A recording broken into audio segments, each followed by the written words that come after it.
Hello everyone, IQ shader में आपका स्वागत है। मेरा नाम है दिव्य त्रिपाठी। चलिए शुरू करते हैं। आज का जो टॉपिक है वो है सिटीजनशिप ऑफ इंडिया। यानी कि हम लोग पॉलिटी आज पढ़ेंगे, यानी राज्य व्यवस्था पढ़ेंगे। उसमें भारत की नागरिकता जो है उसको समझना बहुत जरूरी है, क्योंकि हम लोग भारत के नागरिक हैं। तो इतना तो पता रहना चाहिए कि हमारी नागरिकता कैसे प्राप्त होती है। हमें हम पैदा होते हैं, रहने तो लगते हैं। जैसे कि आप लोगों को ये नहीं पता होगा क्लियरली कि हम लोग कैसे एक कंट्री के नागरिक बन जाते हैं, खास करके भारत के। तो हम लोग आज ये समझेंगे कि हमारे संविधान में, यानी हमारे कॉन्स्टिट्यूशन में क्या क्या प्रावधान है, यानी कि क्या क्या उसमें आर्टिकल दिए हुए हैं कि जिसके थ्रू हम लोग नागरिकता यहाँ की प्राप्त कर सकते हैं। तो चलिए शुरू करते हैं। इसमें हम लोग कई सारे एस्पेक्ट्स कवर करेंगे, जिससे कि आपको इससे रिलेटेड कोई भी क्वेश्चन आपके माइंड में नहीं रह जाएगा। तो चलिए चलते हैं सफर में। तो इसमें बताया जा रहा है कि नागरिकता को एक व्यक्ति और एक राज्य के बीच संबंध के रूप में परिभाषित किया जा सकता है। जो नागरिकता होती है, यानी जो सिटीजनशिप होती है, वो किसी भी व्यक्ति के और उसके राज्य के बीच में संबंध को प्रदर्शित करता है। और इसमें जैसे कि अगर आप किसी देश के नागरिक हैं तो उसके प्रति वफादारी भी रखता है। तो ये भी आप समझ सकते हैं कि अगर हम किसी भी देश के नागरिक हैं तो हम उसके प्रति वफादार भी रहेंगे, और इसी वजह से उसे कानूनी संरक्षण भी दिया जाता है। तो इसको भी ध्यान रखिएगा। नागरिकता परिचय कर्तव्यों के साथ स्वतंत्रता की स्थिति पर जोर देती है। तो अगर आप किसी भी देश के नागरिक हैं तो उसमें आपके कुछ कर्तव्य रहेंगे और आपके कुछ स्वतंत्रताएं रहेंगी, और आपको एक संरक्षण दिया जाएगा कानून का। तो कॉन्स्टिट्यूशन में इस तरीके से समझाया गया है कि अगर आप किसी भी देश के नागरिक बनते हैं तो आपको उसके प्रति वफादार रहना भी होता है, क्योंकि अगर आप उस देश के नागरिक हैं तो आप वफादार तो रहेंगे ही। और आपको एक संरक्षण प्रदान किया जाता है कानून द्वारा, कि जिससे कि आप वहां पे स्वतंत्रता पूर्वक रह सकें। तो ये सारी चीजें क्लियर की गई हैं, आपको एक संदर्भ प्रदान किया जा रहा है जिससे कि आप समझ सकें इसको। ठीक है। भारतीय संविधान अनुच्छेद 5 से अनुच्छेद 11 में भारत की नागरिकता को संबोधित करता है। तो 5 से आर्टिकल जो 5 है, वहां से लेके आर्टिकल 11 तक इंडियन कॉन्स्टिट्यूशन में बताया गया है कि आपकी सिटीजनशिप कैसे ले सकते हैं। तो ये हो गया आपका। उसके बाद नेक्स्ट स्लाइड पे चलते हैं और समझते हैं इसको डिटेल में। तो नागरिकता का अर्थ क्या होता है, इसके बारे में चलिए बात करते हैं। शब्द नागरिकता राज्य के साथ व्यक्ति के संबंध को संदर्भित करता है। यानी कि जो सिटीजनशिप वर्ड है वो किसी भी व्यक्ति का किसी भी राज्य के साथ क्या संबंध है, ये प्रदर्शित करता है। भारत किसी भी अन्य समकालीन राज्य की तरह दो प्रकार के नागरिक होते हैं। जैसे कि मान लीजिए कोई देश होता है तो उसमें कुछ नागरिक होते हैं उस देश के और कुछ विदेशी नागरिक होते हैं। तो इस तरीके से भारत में भी है ये सारी चीजें। उसके बाद नागरिक भारतीय राज्य के पूर्ण सदस्य हैं और इनके कानून से बंधे हैं। यानी कि यहाँ पे जो भी लॉज हैं उनसे ये बंधे हुए हैं। जो भी यहाँ के नागरिक हैं वे अपने नागरिक और राजनीतिक अधिकारों का प्रयोग करने के लिए स्वतंत्र हैं। यानी कि जो भी किसी भी देश के अगर कोई भी नागरिक होता है तो वहाँ के अधिकारों का वो यूज कर सकता है और वहाँ पे फ्रीली रह सकता है, वो अपना जीवन व्यतीत कर सकता है। तो इसी तरीके से भारत में भी ये सारी चीजें प्रदान की गई हैं। भारत अपने अपने बहुत ही अच्छा देश है कि अगर आप भारत से कहीं बाहर जाते हैं, रहते हैं, तो आपको पता चलता है कि हमारे भारत में कितनी स्वतंत्रता मिली हुई है। और यहाँ का नागरिक रहना अपने आप में ही बहुत ही अच्छा अनुभूति देता है। जैसे कि अभी यहाँ पे कुछ नागरिक, यहाँ के कुछ सिटीजन्स गए थे पाकिस्तान में या फिर कहीं पे भी अन्य देशों में गए थे। जब वो यहाँ पे लौट के आए तो यहाँ की मिट्टी को उन्होंने चूमा। तो इससे आप समझ सकते हैं कि उनके मन में क्या चल रहा था, कि बाहर उतनी स्वतंत्रता नहीं है किसी भी देश में जितनी यहाँ पे है, और आप अच्छे से यहाँ पे जीवन व्यतीत कर सकते हैं। तो ये सारी चीजें हैं हमारे भारत की खूबसूरती। तो अब आगे बढ़ते हैं। नागरिकता एक बहिष्करण अवधारणा है, क्योंकि यह गैर नागरिकों को बाहर कर देता है। जैसे कि अगर यहाँ के जो भी नागरिक नहीं रहते हैं तो उनको बाहर यहाँ से कर दिया जाता है। तो आप इसको समझ सकते हैं। तो इसी वजह से यहाँ पे बताया गया है बहिष्करण अवधारणा। तो जो यहाँ का नागरिक नहीं रहेगा उसको हमारे देश में रहने का कोई हक नहीं है। उसके बाद अब समझते हैं राष्ट्रीयता क्या है, नेशनैलिटी क्या है। इसको समझते हैं, क्योंकि आपका नागरिकता अलग चीज है और राष्ट्रीयता अलग चीज है। तो इसको समझना भी बहुत जरूरी है, क्योंकि बहुत लोग इसमें कंफ्यूज हो जाते हैं। राष्ट्रीयता वह कानूनी स्थिति है जो उस देश की पहचान करती है जिससे कोई व्यक्ति संबंधित होता है। तो इस तरीके से आप इसको समझ सकते हैं कि राष्ट्रीयता इसे कहते हैं।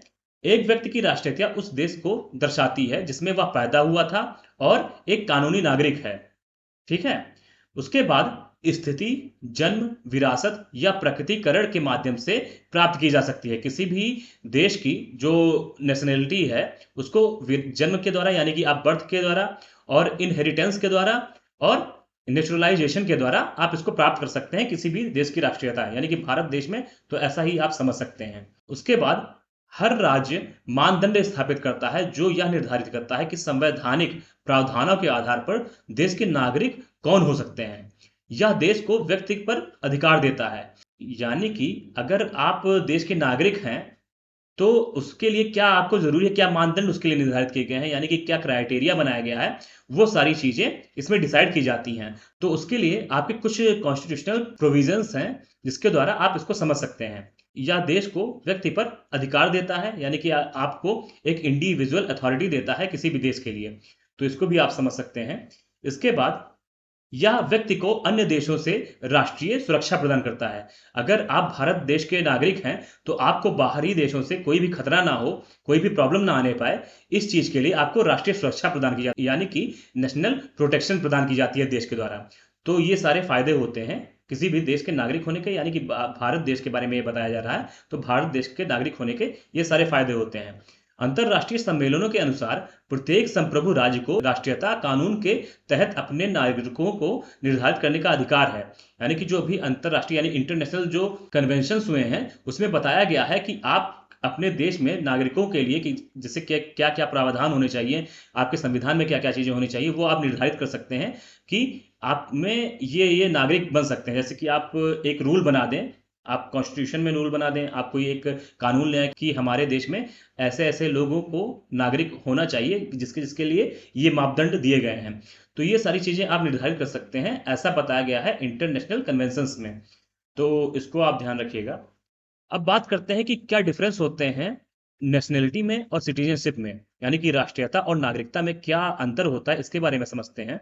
तो सबसे पहला बताया जा रहा है कि राष्ट्रीयता उस स्थान या देश को संदर्भित करती है जहां एक व्यक्ति का जन्म हुआ है, जहां पे आप बॉर्न हुए हैं, वो आपकी राष्ट्रीयता को दर्शाता है, ठीक है। उसके बाद अगर नागरिकता की बात करें, तो नागरिकता से तात्पर्य तब होता है जब किसी व्यक्ति को देश की सरकार द्वारा नागरिक के रूप में पंजीकृत किया जाता है। अगर आप गवर्नमेंट के द्वारा उस देश में यानी उस कंट्री में अगर आप रजिस्टर्ड होते हैं, तभी आपको उस देश का नागरिक माना जाएगा, नागरिकता तभी आपको प्राप्त होगी। लेकिन राष्ट्रीयता के लिए ये है कि आप उस जगह पे बॉर्न हुए हो, यानी कि पैदा हुए हो, तो आप राष्ट्रीयता प्राप्त कर सकते हैं। तो ये चीज होती है इसमें अंतर, जो कि पहला पॉइंट था। अब चलिए नेक्स्ट पॉइंट पे चलते हैं। अब बताया जा रहा है कि राष्ट्रीयता एक देश में व्यक्तिगत सदस्यता है जो राज्य के साथ एक व्यक्ति के संबंध को प्रदर्शित करती है। दूसरी ओर नागरिकता एक राजनीतिक स्थिति है जो इंगित करती है कि एक व्यक्ति को देश के नागरिक के रूप में स्वीकार किया जाता है। तो आप इसमें यह ध्यान रखिएगा कि यहाँ पे बताया जा रहा है कि नागरिकता राजनीतिक स्थिति है, ठीक है। और यहाँ पे बताया जा रहा है कि एक देश में व्यक्तिगत सदस्यता है। तो यहाँ पे राजनीतिक स्थिति बताई जा रही है, यहाँ पे व्यक्तिगत सदस्यता बताया जा रहा है, तो आप इसको ध्यान रखिएगा। उसके बाद जो अगला पॉइंट है, उसमें नेशनैलिटी के लिए बताया जा रहा है कि राष्ट्रीयता एक नैतिक या नस्लीय अवधारणा है, यानी कि ये एथिकल या रेशियल कॉन्सेप्ट है, जबकि नागरिकता एक कानून या न्यायिक अवधारणा है। क्योंकि ये देखिए यहाँ पे सरकार के द्वारा एक पंजीकरण करवाया जाता है, तो यानी कि वो जाहिर सी बात है वो लीगल तरीके से या फिर जुडिशियल तरीके से आपका कॉन्सेप्ट तैयार करता है। जबकि राष्ट्रीयता की बात करें तो वो एथिकल यानी नैतिक तरीके से या फिर नस्लीय तरीके की अवधारणा से प्रेरित है। तो आप इसको ध्यान रखिएगा। उसके बाद जन्म और वंशानुक्रम द्वारा प्राप्त किया जा सकता है नेशनलिटी को, लेकिन जन्म, वंशानुक्रम, प्राकृतिकरण, विवाह आदि द्वारा भी इसको प्राप्त किया जा सकता है, जो आपका नागरिकता है यानी सिटीजनशिप है। तो इसमें ज्यादा चीजें दी गई हैं, जैसे कि जन्म आपका हो गया, वंशानुक्रम हो गया, प्राकृतिकरण हो गया, विवाह हो गया। तो ये सारी चीजें हैं जिससे कि आप नागरिकता प्राप्त कर सकते हैं। लेकिन जो आपका राष्ट्रीयता है यानी कि जो नेशनैलिटी है, वो आप जन्म, वंशानुक्रम द्वारा प्राप्त कर सकते हैं। सिर्फ यही दो चीजें बताई गई हैं। अब ये एक बहुत ही मेन पॉइंट है, इसको आप समझ लीजिए। राष्ट्रीयता नहीं बदली जा सकती है। अगर आप ये बात करें कि नेशनलिटी बदल सकते हैं, तो इसको नहीं बदला जा सकता है, क्योंकि आप जहां पे जन्म लेते हैं उसको कहाँ बदल सकते हैं। तो ये चीजें हो गई, तो आप इसको नहीं बदल सकते हैं। लेकिन सिटीजनशिप को बदला जा सकता है। जैसे कि अगर आप अभी भारत के नागरिक हैं, अगर आप अमेरिका चले जाएं, अगर वहां पे आप कुछ टाइम तक रहें, 7 वर्षों तक रहें, भारत के नागरिक ना रहें, तो ऑटोमेटिकली आप इंडिया के नागरिक नहीं रहेंगे। यानी कि ये बदल जाता है कि आप यहाँ के नागरिक नहीं होके आप अमेरिका के नागरिक हो जाते हैं। यानी कि आप कभी कभार आप इंडिया के नागरिक भी हो सकते हैं, आप किसी और देश के नागरिक हो सकते हैं, तब आपकी नागरिकता भारत से हट जाएगी। तो ये सारी चीजें बदलती रहती हैं नागरिकता में, लेकिन राष्ट्रीयता से इसका कोई संबंध नहीं है कि ये बदली जा सके। उसके बाद एक व्यक्ति केवल एक देश का नागरिक हो सकता है, जबकि अगर नागरिकता की बात करें तो एक व्यक्ति एक से अधिक देशों का नागरिक बन सकता है। तो ये इसमें है मेन पॉइंट। तो आप इन सब चीज़ों को ध्यान रखिएगा, ये बहुत ही इंपॉर्टेंट है कि आप नागरिकता और राष्ट्रीयता में अंतर को समझ सकें। अब बात करते हैं citizenship of India constitutional provisions, यानी कि जो भारत की नागरिकता के लिए संवैधानिक प्रावधान है उनके बारे में समझते हैं। तो नागरिकता संविधान की संघ सूची, यानी कि जो आपका यूनियन लिस्ट है उसमें ये मेंशन है, इसलिए संसद के एकमात्र नियंत्रण में आती है। यानी कि इस पे जो कंट्रोल होता है वो सिर्फ पार्लियामेंट का होता है। तो आप इसको ध्यान रखिएगा। इसमें आपसे क्वेश्चन पूछा जाता है कि इस पे किसका अधिकार होता है और ये किस लिस्ट में आती है। तो आप ये बताइएगा कि ये यूनियन लिस्ट में आती है, यानी संघ सूची में इसको मेंशन किया गया है और ये संसद के कंट्रोल में रहती है। ठीक है। नागरिक शब्द को, जो सिटीजन वर्ड है, उस शब्द को संविधान में परिभाषित नहीं किया गया है, यानी इसकी कोई डिफिनीशन नहीं दिया गया है, इसका कोई डिफाइन नहीं किया गया है। हालांकि भाग 2 कई प्रकार के लोगों का वर्णन करता है जो नागरिकता के लिए पात्र हैं।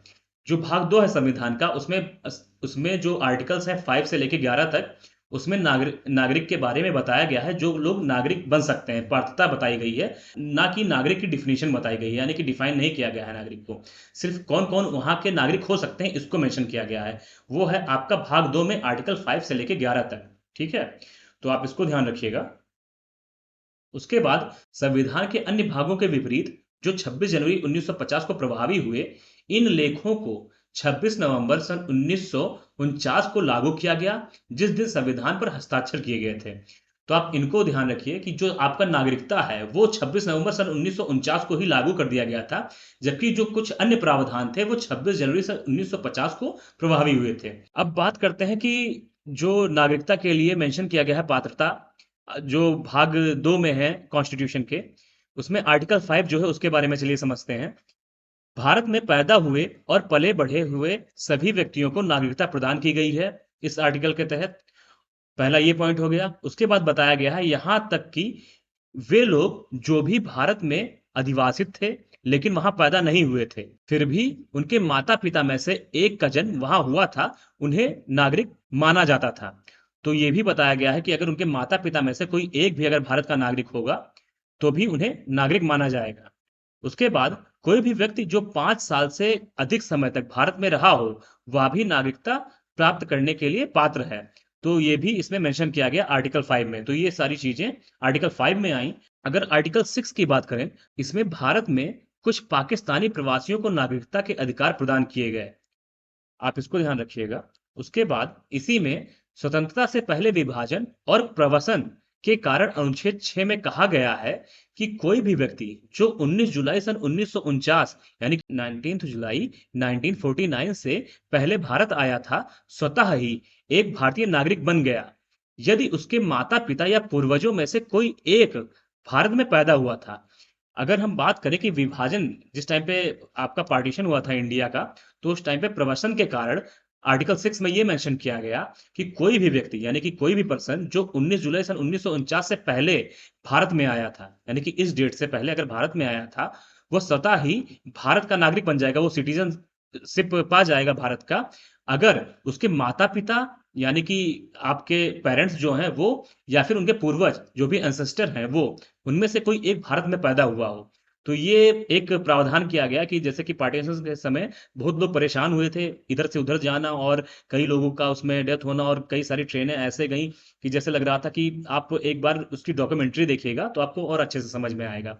तो उस टाइम की स्थिति ऐसी थी, उसके लिए सिंपैथी के तौर पे ये सारे प्रावधान किए गए थे कि अगर आपका सिचुएशन ऐसी बन रही है तो आप भारत के नागरिक बन सकते हैं। वहीं इस तारीख के बाद भारत आने वालों को रजिस्ट्रेशन कराना होता था। अगर इस तारीख के बाद आ रहे हैं, 19 जुलाई सन 1949 के बाद अगर आप आ रहे हैं, तो आपको रजिस्ट्रेशन करवाने की जरूरत पड़ेगी, तब आप भारत के नागरिक बन पाएंगे। तो ये इसमें मेंशन किया गया है। अब आर्टिकल 7 की बात करते हैं। इसने पाकिस्तान को नागरिकता के अधिकार के साथ कुछ प्रवासियों को नागरिकता प्रदान की। तो आप इसको ध्यान रखिएगा कि ये भी आपके पाकिस्तान के सिटीजनशिप देने के लिए बनाया गया इस आर्टिकल को।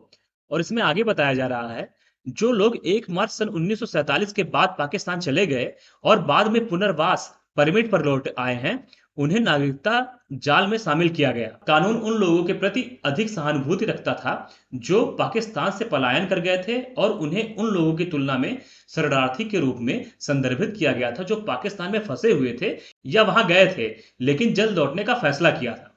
तो आप इन सारे पॉइंट्स को ध्यान रखिएगा कि ये जो आर्टिकल 6 है और आर्टिकल 7 है, वो पाकिस्तान के लोगों के लिए बनाया गया था, जो पार्टीशन के टाइम पे यहाँ से वहाँ गए थे या फिर वहाँ से यहाँ पे आए थे। तो ये सारी चीज़ें उस टाइम के लिए बनाई गई थी और यहाँ पे ईयर दिए हैं, आप इनको ध्यान रखिएगा कि ये इनसे रिलेटेड हैं। अब आर्टिकल 8 में क्या मेंशन किया गया है उसके बारे में बात करते हैं।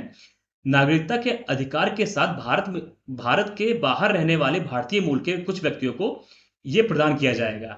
ये बताया गया है इसमें, भारत के बाहर रहने वाला भारतीय मूल का कोई भी व्यक्ति जो भारत में पैदा हुआ था या उसके माता पिता या दादी दादा में से कोई भी भारतीय राजनयिक मिशन के साथ भारतीय नागरिक के रूप में पंजीकरण करा सकता है।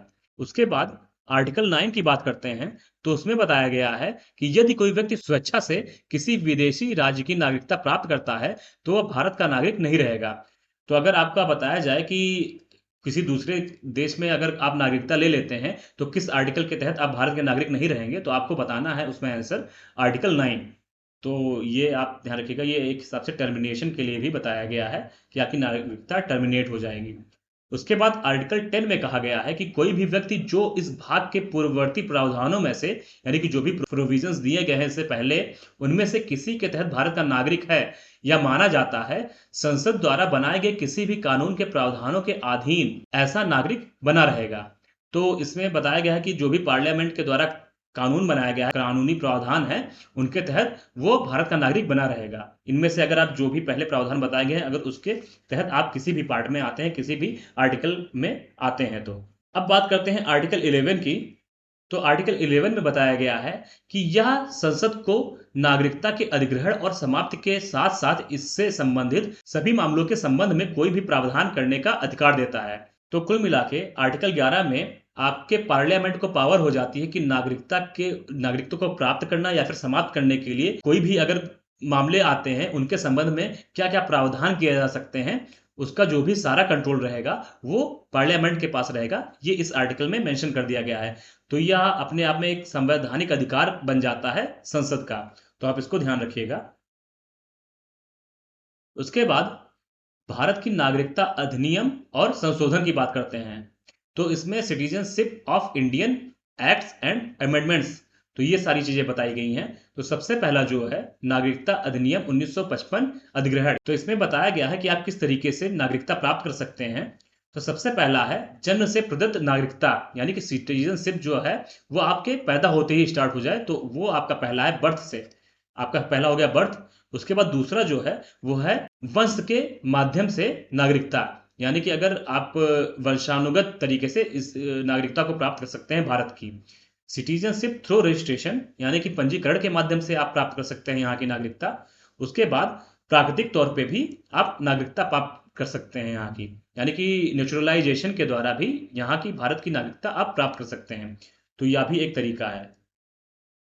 उसके बाद प्रादेशिक निगमन, यानी भारत सरकार द्वारा अगर किसी भी लैंड को, यानी कि अगर आप किसी भी टेरिटरी को आप अपने में शामिल कर लेते हैं भारत देश में, तो वो अपने आप में भारत का नागरिक स्वतः ही हो जाएगा। तो ये एक प्रादेशिक निगमन इसी को कहा जाता है। तो अब डिटेल में इसको बताया गया है, जो जो भी चीजें मैंने आपको एक पॉइंट में बताई हैं। अब चलिए बात करते हैं कि जन्म से आप कैसे नागरिकता प्राप्त कर सकते हैं, क्या मेंशन किया गया है उसके लिए। तो 1 जुलाई सन 1987 को या उसके बाद पैदा हुए बच्चे, लेकिन नागरिकता संशोधन अधिनियम 2003 की शुरुआत से पहले भारतीय नागरिक हैं, जैसा कि 26 जनवरी सन 1950 को या उसके बाद भारत में पैदा हुए सभी व्यक्ति हैं। लेकिन 1 जुलाई सन 1987 से पहले एक नागरिक का दर्जा है यदि उनके माता पिता में से कोई एक उस समय भारतीय नागरिक हैं, तभी जन्म से उनको भारत की नागरिकता मिल सकती है। आप ये पॉइंट याद रखिएगा। जन्म से ही किस तरीके से और आप नागरिकता प्राप्त कर सकते हैं, इसके लिए दूसरा जो पॉइंट है आर्टिकल में बताया गया है, एक बच्चा जिसके माता पिता जन्म के समय भारतीय हैं, उनमें से कोई एक जन्म के समय भारतीय नागरिक है, दूसरा अवैध प्रवासी नहीं है, यानी कि जैसे वैध प्रवासी होते हैं, अवैध प्रवासी होते हैं, तो यानी कि अवैध प्रवासी नहीं है, नागरिकता संशोधन अधिनियम 2003 के प्रभावी होने पर भारतीय नागरिक माना जाएगा। अब किस तरीके से कोई भी व्यक्ति अवतरण के द्वारा भारत का नागरिक बन सकता है, हो सकता है, तो इसमें बताया गया है कि 26 जनवरी सन 1950 से लेके 10 दिसंबर सन 1992 के बीच में अगर कोई भी व्यक्ति बाहर पैदा हुआ है और उसका जो फादर है वो इंडियन सिटीजनशिप प्राप्त किए हुए है, तभी वो व्यक्ति अवतरण के द्वारा भारत का नागरिक हो सकता है। तो इसमें ये चीज बताई गई है। उसके बाद इसी में 10 दिसंबर सन 1992 को या उसके बाद राष्ट्र के बाहर बच्चे के जन्म के समय माता पिता में से कोई एक भारतीय नागरिक होना चाहिए। तो ये बताया गया है इसके लिए। ठीक है। जब उस टाइम पीरियड के बीच की बात की गई थी तो उसमें बताया गया था कि जो बच्चा जन्मा है उसका पिता भारतीय नागरिक होना चाहिए। लेकिन उसके बाद की बात करें, 10 दिसंबर सन 1992 की बाद की बात करें, तो उसमें यह बताया गया कि माता या पिता में से कोई भी एक भारतीय नागरिक होना चाहिए उसके जन्म के समय, अगर वो बाहर पैदा होता है तो वो भारतीय नागरिक हो सकता है। अब बता रहे हैं पंजीकरण के द्वारा, यानी कि रजिस्ट्रेशन के द्वारा कैसे कोई भारतीय नागरिक बन सकता है। तो भारतीय वंश का एक व्यक्ति जो नागरिकता के लिए आवेदन करने से कम 7 साल पहले भारत में रहा हो। अगर आप अभी जैसे कि भारत के नागरिक नहीं हैं और भारत की नागरिकता लेना चाह रहे हैं, कोई भी व्यक्ति हो XYZ, अगर वो भारत की नागरिकता लेना चाह रहा है तो उसे सबसे पहले 7 साल तक भारत में रहना होगा, उसके बाद पंजीकरण के लिए अप्लाई करना होगा। तो ये बताया जा रहा है तभी वह भारत का नागरिक हो सकता है। एक व्यक्ति जिसने भारतीय नागरिक से शादी की है और नागरिकता के लिए आवेदन करने से कम 7 साल पहले भारत में रह चुका है, तो उसे नागरिकता दी जा सकती है पंजीकरण के द्वारा। ये भी आप ध्यान रखिएगा। उसके बाद भारतीय नागरिकों के नाबालिग बच्चे भी भारतीय नागरिकता के लिए पंजीकरण करवा सकते हैं। तो ये सारी चीजें पंजीकरण के द्वारा नागरिक बनने के लिए आपको पात्र बनाती हैं। ठीक है। उसके बाद बताया जा रहा है प्राकृतिकरण द्वारा, यानी कि नेचुरलाइजेशन के द्वारा कैसे बना जा सकता है भारत का सिटीजन। तो उसके लिए बताया जा रहा है एक निश्चित अवधि के लिए संबंधित देश में निवास करना। उसके बाद जो सेकंड पॉइंट है इसमें, किसी भी ऐसे देश के नागरिक ना बने जहां भारतीयों को देशीयकरण से नागरिकता नहीं मिलती है। तो आपको ऐसे किसी भी कंट्री में आप नागरिक नहीं बनना चाहिए और उसके बाद ही आप नेचुरलाइजेशन के द्वारा यहाँ के नागरिक बन सकते हैं।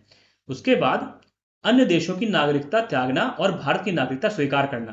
जैसे कि आप यहाँ की नागरिकता प्राप्त करना चाहते हैं, तो वहां पे आप किसी दूसरे देश के जो नागरिकता ले रखे हैं उसको आप त्याग दें और उसके बाद भारत की नागरिकता ग्रहण कर लें, तो आप नेचुरली तरीके से ही आप यहाँ के नागरिक बन जाएंगे। उसके बाद बताया गया है 8वीं अनुसूची में उल्लिखित किसी भी एक भाषा का अच्छा ज्ञान होना चाहिए, अच्छे चरित्र का होना चाहिए।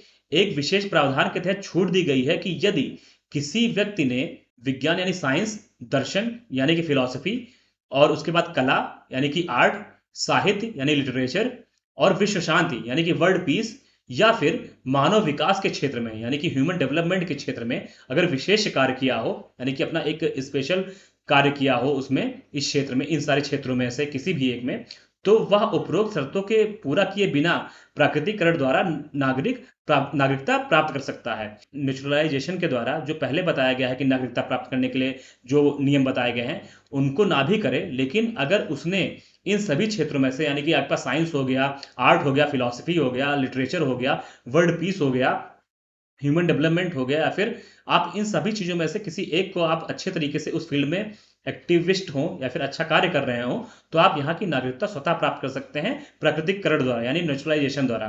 तो ये एक बहुत ही अच्छा तरीका है जो कि भारतीय नागरिकता प्राप्त करने के लिए बताया गया है। अब जो अगला पॉइंट है जिसके द्वारा भारतीय नागरिकता प्राप्त की जा सकती है वो है इनकॉर्पोरेशन ऑफ टेरिटरीज, क्षेत्र का समावेश।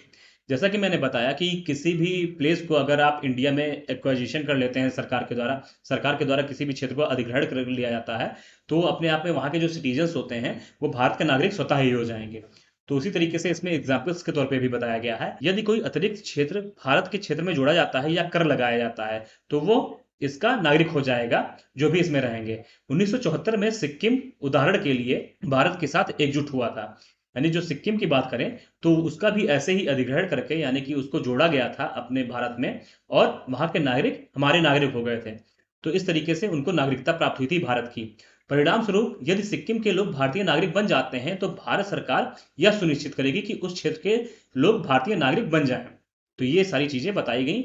उसके बाद अधिनियम में 4 बार नहीं, यहाँ पे 5 बार होगा। ये इसके आगे मैंने इसको भी बताया है कि 5 बार किस तरीके से, ये उस टाइम पे मैंने मेंशन किया था। तो आप 5 बार यहाँ पे संशोधन किया गया है, अमेंडमेंट किया गया है नागरिकता जो संशोधन अधिनियम है। तो ये आपका हो गया 1986 में एक बार हुआ था। उन जो सिटीजनशिप एक्ट 1955 है उसमें 5 बार संशोधन किए गए हैं। सबसे पहला किया गया है 1986 में, दूसरा किया गया है 2003 में, तीसरा किया गया है 2005 में, चौथा किया 2015 में, और जो पांचवा है वो है 2019। तो आप इसको ध्यान रखिएगा, ये फिफ्थ है। उसके बाद तो नागरिकता अधिनियम 1955 समाप्ति, तो कैसे टर्मिनेशन किया जाता है नागरिकता का, उसके बारे में बात की जा रही है। तो सबसे पहले इसमें बताया जा रहा है त्याग। तो त्याग के द्वारा किसी भी व्यक्ति की नागरिकता हट जाती है भारत से। तो उसमें बताया जा रहा है कोई भी भारतीय नागरिक जो किसी अन्य देश का नागरिक है, जो एक घोषणा के माध्यम से निर्धारित तरीके से अपनी भारतीय नागरिकता का त्याग करता है, भारतीय नागरिक नहीं रह जाता है। तो ये सीधी सी बात बताई गई है इसमें, ठीक है। उसके बाद जब एक पुरुष व्यक्ति अपने भारतीय नागरिकता खो देता है, तो उसके सभी नाबालिग बच्चे भी अपनी भारतीय नागरिकता खो देते हैं। अगर मान लीजिए कि कोई व्यक्ति है जो मतलब कि भारतीय नागरिक है, उसने नागरिकता अपनी खो दी, तो जो भी उसके नाबालिग बच्चे हैं, यानी कि जो एडल्ट नहीं हुए हैं, वो भी बच्चे भारत के नागरिक नहीं रह जाते हैं। लेकिन उनके लिए ये भी बताया गया है, जो ऐसे बच्चे हैं उनको भारतीय नागरिकता को पुनः प्राप्त करने के लिए अपने इरादे की घोषणा करके पूर्ण आयु तक पहुंचने के 1 वर्ष के भीतर भारतीय नागरिक बन सकता है। तो उनके लिए एक ये भी प्रावधान बताया गया है, जैसे कि अगर मान लीजिए कोई नागरिकता खो देता है कोई व्यक्ति, उसके बाद उनके जो नाबालिग बच्चे हैं उनकी भी नागरिकता खत्म हो जाती है, उसके बाद वो बच्चे कैसे नागरिकता प्राप्त कर सकते हैं उसके बारे में भी मेंशन किया गया है। उसके बाद एक बताया गया अगला जो पॉइंट है टर्मिनेशन, तो वो है टर्मिनेशन, किस तरीके से भारतीय नागरिकता हट सकती है, वो है समाप्ति। तो उसमें बताया गया है एक भारतीय नागरिक की नागरिकता रद्द की जा सकती है यदि वह जानबूझकर या स्वेच्छा से किसी अन्य देश की नागरिकता को अपनाता है। कि अगर आप किसी और देश की नागरिकता ले लेते हैं, या फिर कोई भी व्यक्ति किसी दूसरे देश की नागरिकता ले लेता है, तो स्वतः ही वह भारत देश का नागरिक नहीं रह जाएगा। तो अभाव के द्वारा भी भारत में किसी भी व्यक्ति की नागरिकता समाप्त हो सकती है।